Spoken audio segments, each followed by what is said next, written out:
আমি নিউট্রিশনিস্ট মেহনাজ নুসরাত জেরিন। আজকে কথা বলবো হাড়ের যত্নে ক্যালসিয়ামের গুরুত্ব এবং কেন ক্যালসিয়াম ক্যালকুলেটর ব্যবহার করা উচিত। আমরা প্রতিদিন নানান ধরনের খাবার গ্রহণ করে থাকি, তবে আপনি জানেন কি আমাদের শরীরের সবথেকে শক্ত কাঠামো হচ্ছে হাড়। এই হাড়কে ঠিকভাবে মজবুত রাখার ক্ষেত্রে ক্যালসিয়াম গুরুত্বপূর্ণ ভূমিকা পালন করে থাকে। বয়স বাড়ার সাথে সাথে বিশেষ করে মহিলাদের মেনোপজের পর এবং পুরুষদের 50 বছর বয়সের পরে হাড়ের ঘনত্ব ধীরে ধীরে কমতে থাকে। এই সময় পর্যাপ্ত ভিটামিন ডি এবং ক্যালসিয়াম গ্রহণ না করলে হাড় ধীরে ধীরে ভঙ্গুর হয়ে যায়। এছাড়াও ঘাড়, পিঠ এবং কোমরে ব্যথা হয় এবং সামান্য আঘাতে হাড় ভেঙে যেতে পারে, যাকে আমরা অস্টিওপোরোসিস বলে থাকি। অনেকে বলেন আমি তো দুধ খাই, কিন্তু এটি একাই যথেষ্ট নয়। আমাদের শরীরের প্রতিদিনের ক্যালসিয়ামের চাহিদা 1000 থেকে 1200 মিলিগ্রাম, সেখানে আমরা মাত্র গ্রহণ করছি 500 থেকে 600 মিলিগ্রাম।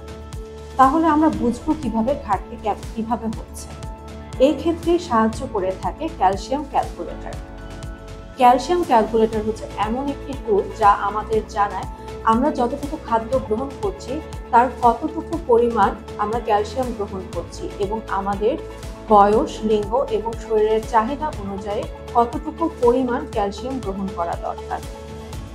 তাই আমি সবাইকে বলবো নিজের খাবারে ক্যালসিয়ামের উৎস বাড়ান এবং ক্যালসিয়াম ক্যালকুলেটর ব্যবহার করুন। তাহলে বুঝতে পারবেন আপনি কতটুকু পিছিয়ে আছেন এবং এর পাশাপাশি নিজের হাড়েরও যত্ন।